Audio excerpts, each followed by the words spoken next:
Welcome to the Counselling Tutor Podcast, the must-listen-to podcast for students of counselling and psychotherapy. Here are your hosts, Rory Lees-Oakes and Ken Kelly. Hi, I'm Rory, and with me as always is Ken. So how are you doing, Ken? Exceptionally well. As this is going out, it is the academic break, so I guess my workload is slightly less and enjoying some downtime and some self-care. Rory, how's things your side? Well, I wish I could say I'm enjoying the sunshine at Counselling Towers, but when I look across the valley, I can tell you it's raining wet and looks like it's October, which isn't really the 4th of July. So yes, it's the academic break, and we've got a interesting podcast from our good friends at the BACP today. They have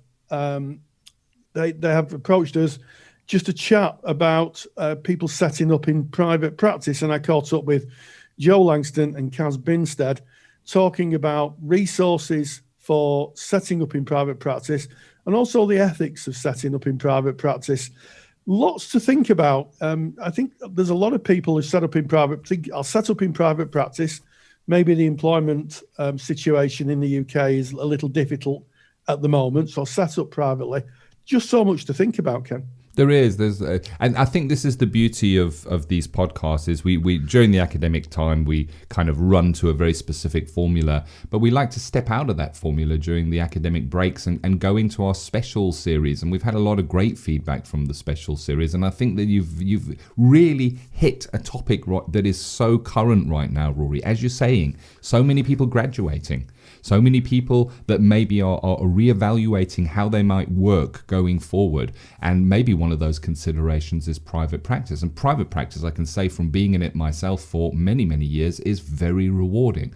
But balanced onto that are the challenges that private practice bring. And I think, like so many things, you don't know what you don't know. So looking at it, it can be, I know what I'll do. I'll just get a room in my house ready and jump into private practice. But there's a lot to consider. And I think that this interview covers some of the important topics.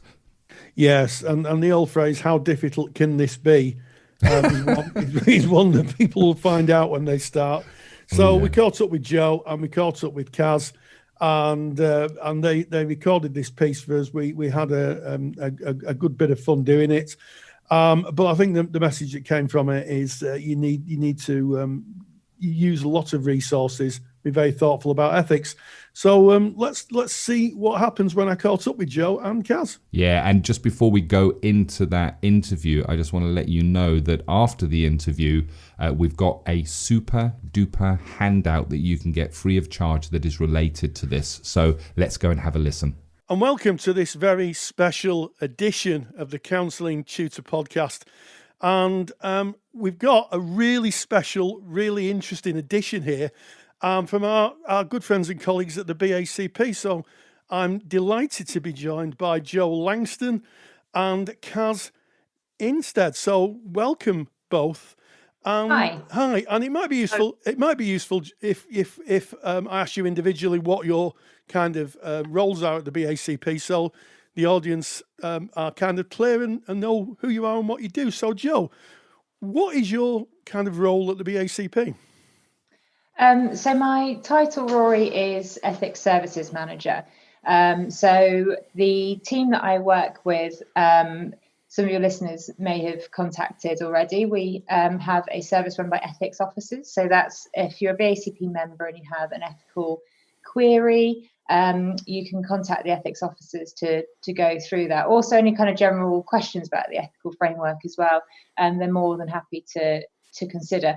We've also got the Ethics Hub on the webpage. So that's the sort of a resource that our team oversees as well. So you can go on there and there's some latest resources, so videos, signposting to some of the good practice and action guidance we have. We also have a couple of ethics consultants, so they specialise in more specific areas of practice. So we have an ethics supervisor an ethics consultant for supervisors, and also one for CYP practitioners as well.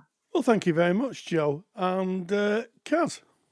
Yeah, so first of all, my name's Caz Binstead, just in case anyone wants to look me up. But I am I'm actually one of the volunteers at the BACP, and I sit on the private practice divisional executive, so I'm one of the executives there, and we oversee the private practice division, which is a part of the BACP. People will pay a very small membership fee, and we kind of want to support people in going into private practice, working in private practice, and also provide kind of emotional support as well, acknowledging that it is an area where there can be quite a bit of maybe isolation. And my role there is actually I'm project manager there, and as such, I've been working with BACP Maine on the private practice toolkit. So I've been joint lead on that alongside Adam Pollard, who is in membership engagement services. So thank you very much, Caz, and I apologise for mispronouncing your name. It's Binstead. It's I'm afraid it's my dyslexia. Sometimes I miss the odd letter out. So Jo, we're going to be talking about going into private practice. Maybe someone who's a student who's just graduated, or maybe someone who's been qualified and worked in an agency for some time and decides they want to go out in the world of private work on their own. So what are the ethical considerations, Jo, regarding setting up and working on your own? What would a practitioner have to think about? That's a really good question, and it's one that we do get quite a lot through the ethics services, because obviously we are in a time at the moment, and increasingly so, where maybe paid opportunities aren't as forthcoming as they once were. So we do see more members, especially newly qualified, calling up and asking what they need to consider before going into private practice. And what we'd say is one of the big areas to consider is that of competence. So I think a big jump from maybe going from placement into going into your own private practice is around assessment. So quite often, and certainly in line with our sort of recommendations, if you are in a placement, there should be a qualified, experienced counsellor doing those assessments for you, so that they know that the clients that you're going to be working with sit within your competence. So it's having that real kind of consideration as to how would you set out and assess who you're competent to work with, because once you put once you're out there and you put your name on a directory, you don't know who you're going to kind of get coming in through your inbox or on your telephone. So really kind of consider that, speak to your supervisor, and especially if you've worked with them throughout your placement as well, they should be in a really good place to know whether you're in a position to start seeing clients privately or not. So we've got the sort of competence around assessment. What I would say, and the reason I kind of come in with that first of all, is because when we speak to members on the ethics line, sometimes, I'd say maybe 50-50, we'll get members phoning up who haven't started private practice yet. So they're saying, what do I need to consider? But we do get members who phone up and who, unfortunately, through no malintent of their own, but they have gone into private practice and they have started seeing clients, and it has got to a point where those clients do present with issues that are maybe beyond what the member can currently work with, and that's a really difficult situation to have to address for everyone involved, I think. So what we're trying to do when we're talking to members and giving them guidance around this is to say, we don't want to paint the worst case scenario, but you need to be really realistic as to where you're at in terms of the type of clients that you can work with. So competence and assessment, I'd say, are really important to consider around that. And then also, I think, a big difference, and I think Caz, you can talk about this, having been, a private practitioner yourself and part of the division. is the isolation that can come with working in private practice as well. So certainly if you've been in a placement, you're used to having support around you. You might have a designated safeguarding person, for example, a case manager, and all of those responsibilities are going to become your own. I mean, obviously you're going to have your supervisor there as well, but that's a lot to take on, I think, when you're, if you're going straight from one to the other. And then along with that, you've got all the other bits and pieces that come with setting up a private practice that sort of fall into the realm of ethics as well. So contracting is a biggie in terms of a good, robust contract. I'm sure, Rory, you've talked about this a lot before, will serve you very well because it sets out, what clients can expect. Making sure you've got your insurers are aware of what's going on, and they're, okay with you going into that. I'll leave the sort of, in terms of setting up a business in general, I don't know if Caz, you'll be kind of referring to that, but there's obviously all the kind of, business acumen decisions that come with it as well. So it feels like a very, very big jump, doesn't it? From working in an agency, you're a student, or maybe you've qualified a little while, and it's a very big jump. You're taking on a number of roles that would usually be done by people within the agency: assessment, data protection, safeguarding, and you're doing it on your own. And the message I'm hearing is, by the time a practitioner phones the ethics line up and may have difficulties, that may be really a little bit too late. It could be quite a difficult position to be in. It may be useful to kind of head off that before you do it. And as we always say at Counselling Tutor, you hope for the best, but you plan for the worst case scenario, and you get everything in place. So I guess that getting things in place, Caz, is a little bit of your overview. Yeah, absolutely. I mean, I think you make a really, really good point, Rory, about just being able to think about things and preempt things before you get to that point where kind of something's happened. And then it's obviously not great for potentially a client, but it's obviously not great for you as a practitioner either. And I think part of this toolkit work has been about the recognition, actually, that maybe therapists need a little bit more support in this. I think that it's I mean, obviously all the training is very, very varied, across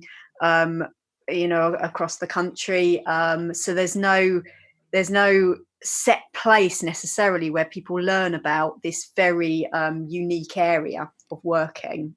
And like Jo was saying, there's so many different facets that make up private practice, and lots of things to think about. So it appears that kind of people might leave their training and think, I want to go into private practice, but they may not have learned that much about it on their course. And then they kind of come out and don't really know where to turn to for things. And I think that can sometimes lead to mistakes being made, because people just try and make a go of it. And they don't know the areas to look at, or the things that they need to reflect on. So we kind of made a decision as a membership body that it was really important that we could provide a little bit of that support, and to almost I guess encourage a process of self-learning, self-reflection. We know that this is needed because people seek out courses on setting up in private practice, having successful private practice, all of these kinds of things.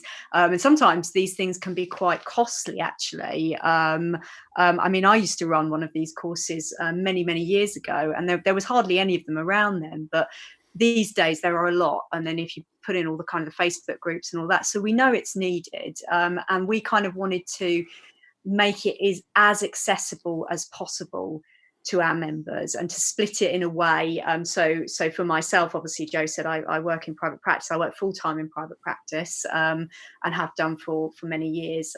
So to really be able to think about, well, if we set this out on our website in a designated area, how does it need to look?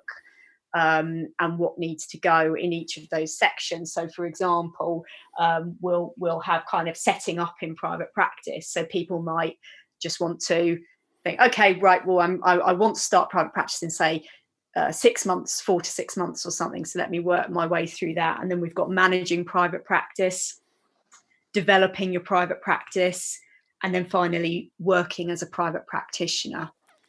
So as we've kind of come to, I think, moving from a placement to setting up what effectively is your own business is not just a case of hiring a room and getting 2 comfy chairs.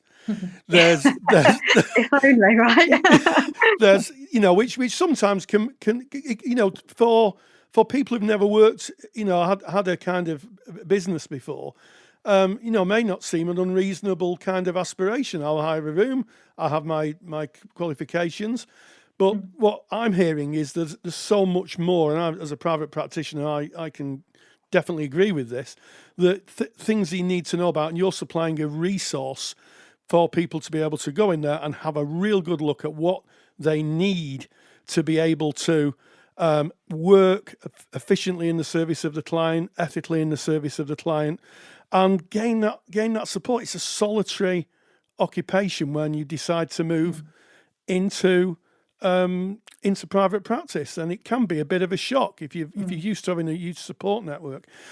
I'm wondering, Jo, what are the kind of ethical difficulties that practitioners who don't consider, looking at the wide variety of things they have to put in place could get into? I mean, how long have we got, Rory? Well, what would you say? I don't want to do I don't want to do a kind of top 10 of ethical complaints, but just to give people a kind of idea of how they may not serve their clients in the best way possible. I mean, I think, well, it's interesting you say they might not serve their clients in the best way possible, because I think you can have unintended consequences in quite a lot of different areas, actually. So in terms of consequences with the client, like I mentioned previously, a big one could be that it transpires that client's bringing issues that is beyond your experience and your expertise to work with. And then you've got a situation where you might be sort of 3 or 4 sessions in, and you have to make a really difficult decision to not work with that client anymore. And that can bring up, at the best of times, or the best case scenario, you might have a client who is upset by that. And I say that's the best scenario, because actually at the worst end is a client that's very affronted by that decision and can make a complaint about the practitioner, unfortunately. You've got, I think so that's, I say that's the most common situation you could find yourself in. Other areas, I suppose, with clients and private practice, I'm trying to think about other areas that you might include in your contract. So if you don't have your contract, if your contract isn't robust enough, you might find things around payment actually is another big issue with us. So where clients haven't paid for a couple of sessions and maybe sort of disappear, and members asking us, well, how do they get their money back for those sessions and such like. So those are just a couple of scenarios with regards to clients. A big one that springs to mind as well for the member is their own personal safety. So last year we worked with the Susie Lampley Trust to produce a couple of resources for safe lone working, because unfortunately, we are working in an industry where people can present with different kind of issues and come for different reasons. And members do find themselves in situations where they are experiencing stalking, harassment, and aggressive behaviour in the therapy room as well. So you've got to consider your own safety. And I think there's a temptation quite often that people think, oh, I've got a sort of spare room, that I can start seeing clients in. And there are just a whole myriad of, areas you need to consider when you're letting people into your own home, I think, in terms of how you check beforehand, and how you can sort of, where possible, increase your safety. So those are 2 areas, I think, as an example. What I would say is that we do have quite a lot of resources around these areas as well. So if these are all areas that, you're considering, then please do either check the website or come through to Ethics Services, because we'll be more than happy to to talk through your questions about setting up a private practice. Yes, and I'd pick up, Jo, on the unintended consequences. Having done the Susie Lamplugh training many years ago, one of the things that was kind of startling was that, for those who don't know about the Susie Lamplugh case, she was an estate agent, and she went to a house viewing with a potential client called a Mr. Kipper, and she never returned, and no one to this day knows where she is, and there's a strong presumption that she was murdered. And it was due to and one of the things that was striking about that case was there was absolutely no risk management. In fact, no one actually knew where she was. She hadn't put it in the diary or told anybody where she was going. And it really was a wake-up call, I think, for the entire, for the estate agent profession, but also for anyone else who's loan working, to make sure there was security. Caz, what do you hope? What's your hope for these resources? What do you hope that the practitioner who is thinking of going into private practice will gain from this kind of very rich resource bank that you've discussed? Yeah, a lot. I hope they can gain a lot. It's interesting because we've kind of pulled together a lot of the existing resources, which were all over different places on the BACP website. And we are going to be having new resources as well. So I've identified some of the kind of the gaps, if you like, or the things that really need to be gone over more. So, for example, picking up on what Jo was saying there about things in the contract and not being clear enough. So if we take payment as an example, one of the things that's really interesting for me with private practice is the person behind the therapist and the person behind the private practitioner. And my hope is that in addition to things like practice management, marketing, student to private practice, these kinds of core things, that also it encourages people to really, really look at themselves. And we know this is important as therapists anyway, our own identities, but in private practice, it feels even more important. So on that point that Jo made, like if you're a little bit nervous about, say, your cancellation fee, for example, and you might be someone who tends to worry a lot about these things, what do I set my cancellation policy at? Do I say kind of 48 hours or whatever? And if you feel nervous about that and it's difficult for you to focus on that and kind of work through it, that can sometimes then lead to difficulties as well, because you might not communicate it so clearly, or you might be a bit lax on your, kind of move your boundaries, which can then lead to all kinds of difficulties. So I think being able to really have an understanding of some of the things about you as a person, some of the I don't know, your own developments, some things that you can take to supervision, to be in constant discussion with about that. So this all feels very important. And also, even when we talk about stuff like marketing, there's kind of the what you would call the necessities of marketing. Set up a website, go on a directory or whatever, but then there's a lot more than that in private practice, because, for example, if I write a really lovely kind of website saying lots of counsellor-y type things, and then the client comes into the room, sits down with me, and they just don't seem to match what they read on the website about me and how I actually am in real life, that can be a real problem for actually people's private practices. And people tend to find that if they can't really engage with exactly who they are and communicate that, that can, I don't know, clients might come for an initial session and then might pick up on that and not actually choose to work with the person. So it's like all these little subtle things. Yes. And what I would really want is for people to feel like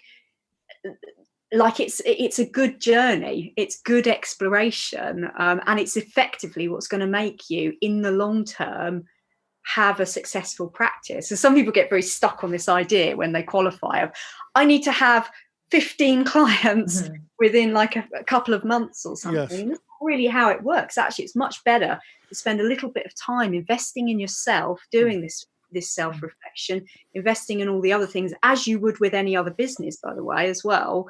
And then in the long term, you're gonna come off a lot better. So yeah, kind of self-learning. We don't want it to come across as like a punitive thing from the BACP, that it's like a, you must do this or you can't work in private practice or whatever. Instead, it's an invitation to say, look, this stuff is going to really help you out. The material at the moment, over 80% of it is free at the moment. So, I really hope that people want to engage with that and can do so alongside their supervisor.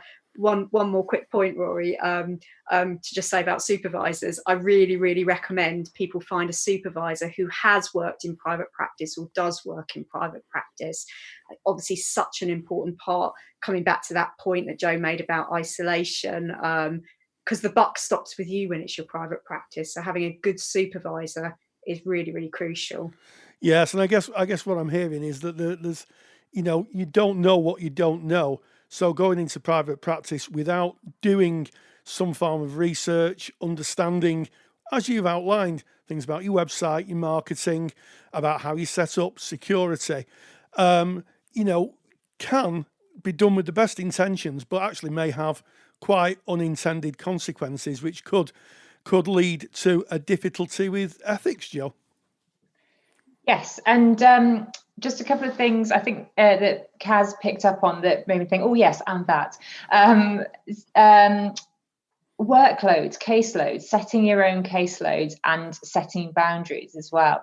There can be this temptation, especially if this is your sole, source of income, to have this rush to try and get this full caseload. And it's hard work and it's taxing and it's tiring, and you've got to think about the types of clients that might walk in the door and the additional work that comes around with that. So I think the discussions that you have with your supervisor is also around, well, where do you start with this? How many cases do you start with? It doesn't have to go 0 to 60. Can you take this slow and steady and see how it feels for you and take it at a pace where you can kind of increase it in a way that's healthy for you. I think that means we've got to think about self-care. That's in the ethical framework. So always think of where yourself in this as well and the impact it's going to have on you. And boundaries, I was just going to say around I think the temptation as well can be to make yourself available at all time.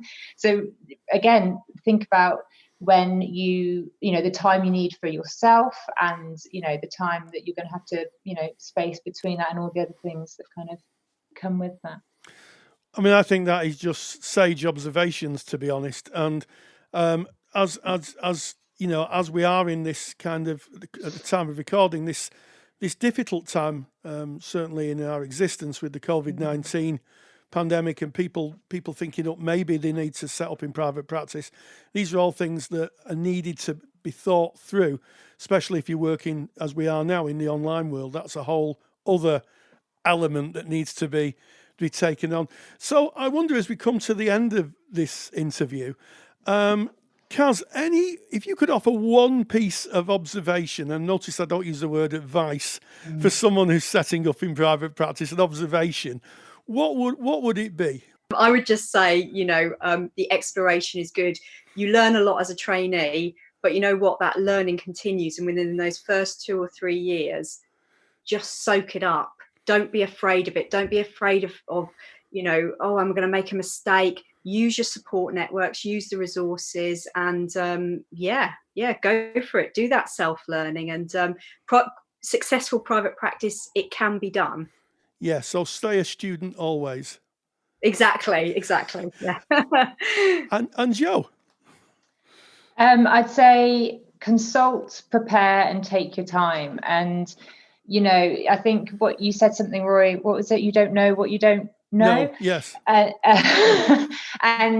So how are you going to increase your Johari's window so that you do know? Who can you speak to who is honestly going to turn around and give you an honest kind of assessment of where you are? and what you need to do. And please, consult with as much, information and support as you possibly can. Could I press you on another point? Ethical decision making. Yes, absolutely. So ethical decision making is the sort of glue, I think, between the ethical framework and your practice. So, and it's not something that just happens once or after the event. Ethical decision making. I don't like using the word should, but it's good practice if you like. The ethical decision making is present throughout all the decisions you make in relation to your practice. So I would say, if you're not familiar with an ethical decision making process, there are resources online. We've got a quite a lengthy guide. We've also got a sort of shorter infographic for it. Have a look at it, use it when you're speaking to your supervisor, and consider the different stages of your thinking. Think about the ethics within that as well. And there's a nice little phrase we talk about: defendable decision making, because at the end of the day, there's rarely a right or wrong answer. But if you've got a defence that's based in ethics as to why you made that decision, that will take you a long way. I think those are wise observations. So, Caz Binstead, Jo Langston, thank you so much for taking the time to join us on the podcast, and thank you very much. That was incredible, Rory. Just listening, learning. So there's more than even I thought, and I was in private practice for some time, but you forget sometimes how detailed it is and kind of what you need to consider. Yes, and I think that sometimes when you work for an agency, they hold a lot of the kind of things that were being talked about by Jo and Caz, and Jo brought up the Susie Lamplugh Trust. Yes, and you heard me comments on the lone working. And these are things that we really need to take seriously. And I think sometimes they're not things that are taught in standalone counselling courses, because of all the practice hours are done in a placement. They're actually done with people around, hopefully. And so a lot to think about, and a lot of resources. And as you say, Ken, Jo talks about ethical problem solving. We'll put links to that on the webpage. So if you go to counsellingtutor.com, look for the podcast tab, go to page 157, you'll find the links that Caz and Jo talked about, but also you'll find our handout, an ethical problem solving grid, which I wrote a few years ago, and I have to say has been downloaded a lot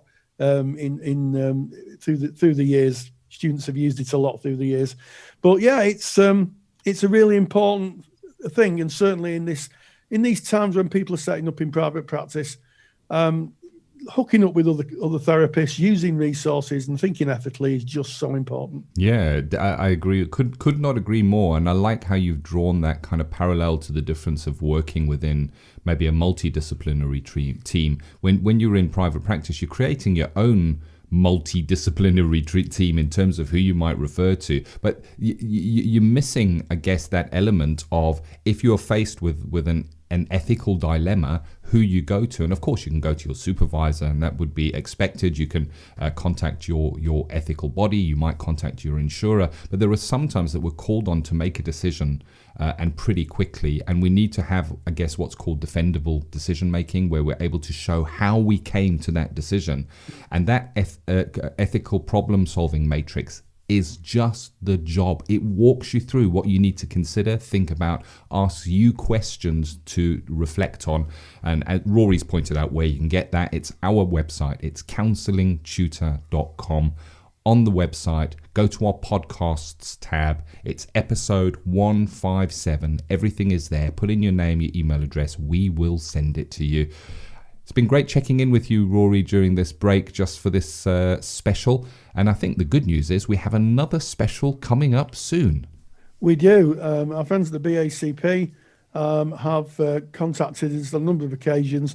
And yes, we have another special. I'm not going to let the cat out of the bag, as we say in the north of England. Not that we put cats in bags. That would be a terrible thing. That would be a terrible thing to do. We've got to put the disclaimer in here in case I get letters in the post bag. Yeah, we've got another special with the BACP. And what I can tell you, as before we go back into academia in 2020. we've got another special that we're recording with our friends at the BACP. So quite a lot of information. But the big takeaway, I think, from this podcast, the interview with Jo and Caz, is to use the resources. If you're part of an ethical body, use the resources. If you remember, go into the resources. They provided it for you. Although, as Caz said, the private practice resources, I think there's a small fee for some of them, but there's a lot of free resources on the BACP site, if you remember. Well, that brings us to the end of this special edition. Thank you very much, Rory, for taking the time to reach out and get that in the bag. I'm not mentioning any cats here, Rory. And wherever you find yourself, if you're listening to this in real time and it is your academic break and you're taking a bit of a breather, all strength to you. Absolutely. And as always, stay grounded, stay safe, and look after each other. If you're a qualified counsellor or psychotherapist, then why not check out the Counsellor CPD Library? Stay current with your CPD requirements with over 150 hours of academically rigorous, on-demand lectures you can stream to your device. Joining Counsellor CPD will expand your skill set to create a more specialised, highly rewarding practice. For more information on the Counsellor CPD Library, visit counsellingtutor.com. Thank you for listening to the Counselling Tutor Podcast. Find the show notes for this episode on our website at www.counsellingtutor.com.